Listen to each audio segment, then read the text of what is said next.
Good morning again, everyone. Thank you for your time this Friday morning.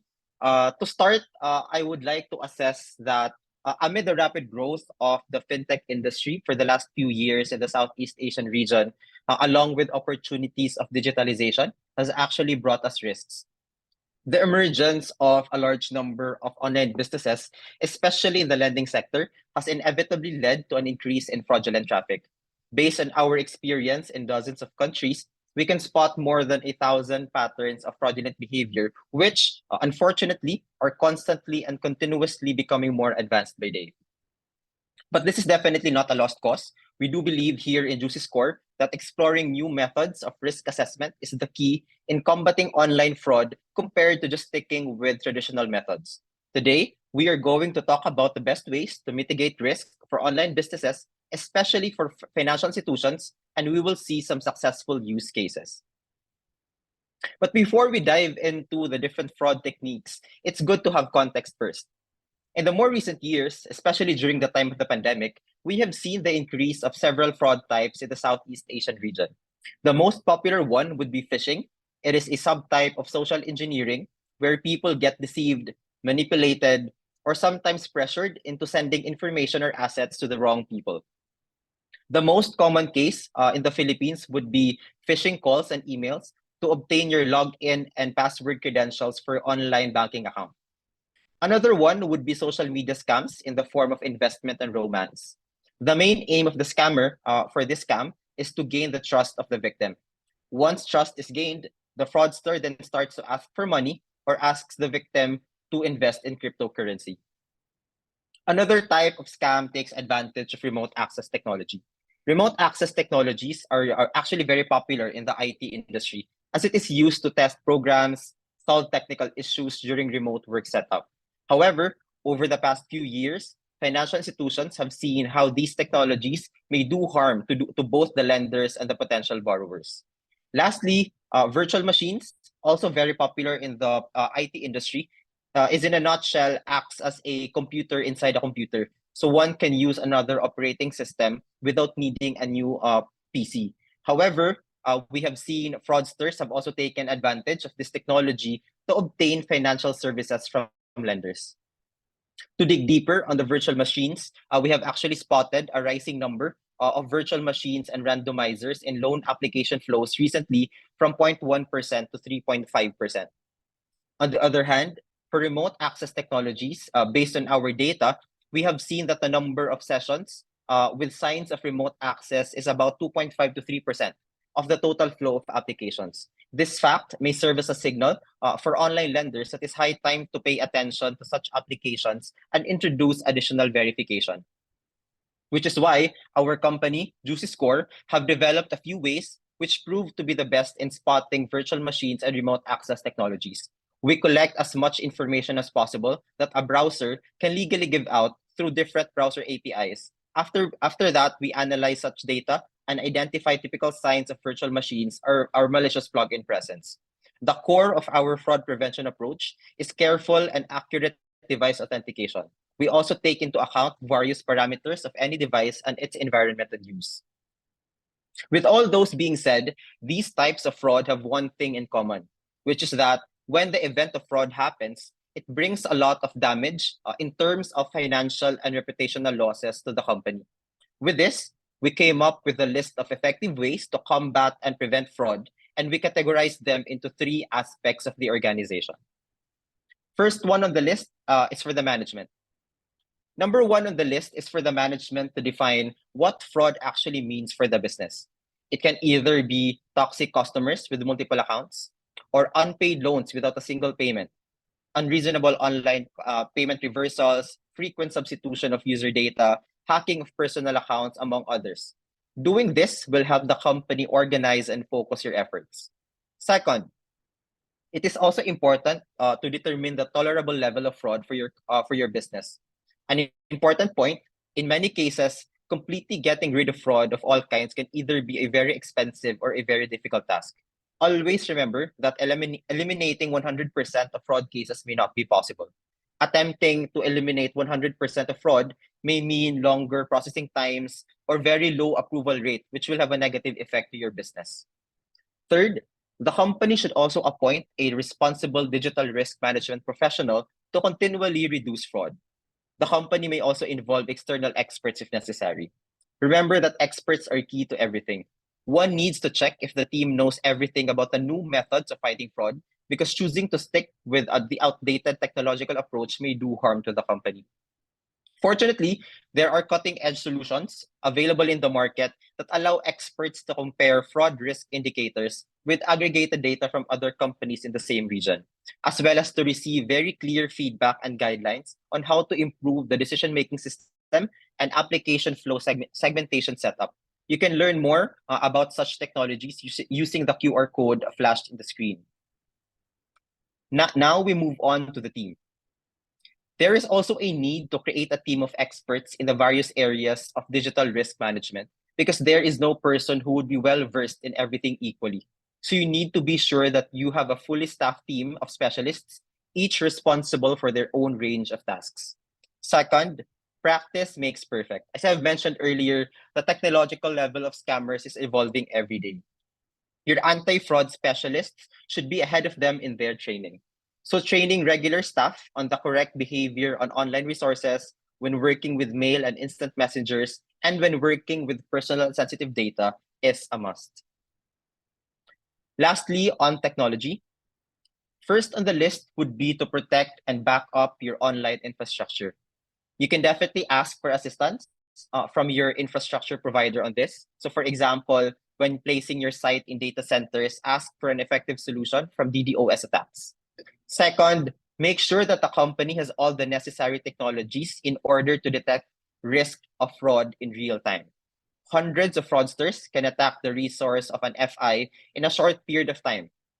Also, fine-tune the process of regular reporting on key types of risk to make sure that no issues fall through the cracks and that every issue is attended to, resolved, and prevented from happening again. It is also important to create a business continuity plan in cases of a partial failure of your online infrastructure or a massive fraud attack. Third, the company must use user verification and protection technologies, such as two-factor or three-factor verification, dynamic authentication, among others, to prevent account takeover. Fourth, strictly restrict access for your customers' personal and sensitive data. You must enter encryption of personal and sensitive data of your users. If you can, you should also limit the use of your users' personal data. Fifth, needless to say, that the company would need to expand their existing stack with modern and cost-effective technologies for fraud prevention, which actually gets me to my sixth point, that one way would be to expand and look at more data points of any potential fraud. So here at Juicy Score, one way to expand your fraud prevention data set is to look at device intelligence techniques. Based on our conversations with our clients, many of them used to rely on document verification, credit bureaus, phone or email checks in detecting potential fraud. But as we know, in the Philippines, documents and IDs could be stolen or forged because we have a lot of IDs, which makes it very difficult to authenticate. Similarly, phone numbers, emails, even social media accounts can also get compromised. So the Bureau does not also cover 100% of the population. So the need for alternative data arises. And here at Juicy Score, we do this through device intelligence. Here in Juicy Score, we extract more than 65,000 non-personal, again, emphasis on the non-personal data points from the device. We collect as much information as possible that a device can legally give out. And using our patented device identification algorithms, we are able to provide the following. One, a stable probabilistic device ID. So this is an ID assigned to the device, which you can use in the future to identify applications using the same device. We actually use 34 proprietary and patented technologies under the hood to build one of the most robust device fingerprints on the market. Second, we also provide a score which ranges from 0 to 1. So considering all data points that we have collected, we provide a generic score that shows how likely it is that this device belongs to a high-risk individual. Third, we also provide about 220 risk parameters, which you can incorporate into your internal scoring system for a more robust credit risk assessment. So we look at device, installed software, internet connection, and behavioral data.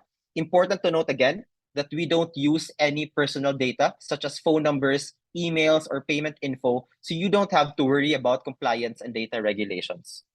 So for device data, this consists of various device parameters and characteristics. We look at device settings, screen geometry, and screen resolution. And if any of these properties, and we check if any of these properties are standard in relation to the device being used. Untypical properties are usually a sign of fraud risk, as there may be virtual machines installed in the device. Other data points we can look at, which we can derive insights from, device type, whether it's a laptop, a mobile phone, or a tablet. We also look at device storage, device memory, as well as device screen and manufacturer. On device software, we look at software parameters and characteristics. We check if there are any presence of randomizers, virtual machines, suspicious scripts, and softwares being used in the device. Aside from that, we actually refer to these as stop markers, meaning the presence of any of these things in the device mean that it is a very high risk applications. So to share with you, fraudsters usually have a list of stolen identities, and they use randomizers and virtual machines to make it appear like they're doing unique applications. Third, we look at internet connection data points. This includes parameters on a various network, right? So for fraud checks, we check anomalies on time zones, IP address, DNS, among others. We also check internet connection type, internet connection provider, as well as internet speed of the user. Lastly, we look at behavioral data. We check for any presence of remote access. We also look at the number of applications from the same device or from the same IP address within the last 1 day, 7 days, 30 days. Because as we know, the higher the number, the more risky the applicant is for credit shopping, and as well as other data points. So just to share with you some success stories with some of our clients who provide payday loans. First company is actually a web app based company with less than 100K applications per month with very high delinquency rate. So through our solution, they implemented an auto reject policy at the start of their risk process, which significantly decreased the delinquency rate and showed a 5x ROI. For the second company, who is now a mobile app based with less than 200,000 apps per month, they also implemented an auto reject policy, which decreased delinquency rate, but they have also seen an increase in approvals for a certain segment. Another case study with a large micro lender. The micro lender have seen an approval rate uplift of 1.5% in absolute numbers for clients with good credit history and bad internal score. For those with bad credit history and good internal score, they were also able to see an uplift of 2%.